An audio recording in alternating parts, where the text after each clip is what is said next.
Na iangalia sera ya taifa ya uchumi wa buluu ya mwaka 2024 inahitaja Tanzania ikiwa na rasilimali kubwa ya maji inayoweza kuwa msingi imara wa maendeleo ya kiuchumi, kijamii na kimazingira. Nchi ina takriban kilomita za mraba 61,500 hivi za maeneo ya maji baridi yanayofaa kwa matumizi mbalimbali, yanayokadiriwa kuwa na mita za ujazo bilioni 126 kwa mwaka. Aidha, nchi ina kilomita za mraba 64,000 za maji ya kitaifa katika bahari na kilomita mraba 223,000 hivi za ukanda maalumu wa uchumi wa bahari. Haya si maeneo ya kijiografia tu, ni maeneo ya fursa, ni maeneo ya ajira, ni uwekezaji na maendeleo.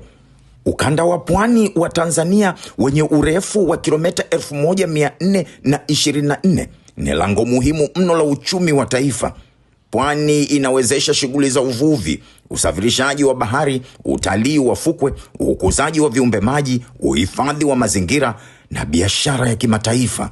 Bandari rasmi 86 na zisizo rasmi 885 zilizopo nchini, zikionyesha namna Tanzania ilivyo na nafasi kubwa ya kuwa kitovu cha usafirishaji na biashara kati ya ukanda wa Afrika Mashariki, kati na nchi jirani zisizo na bahari.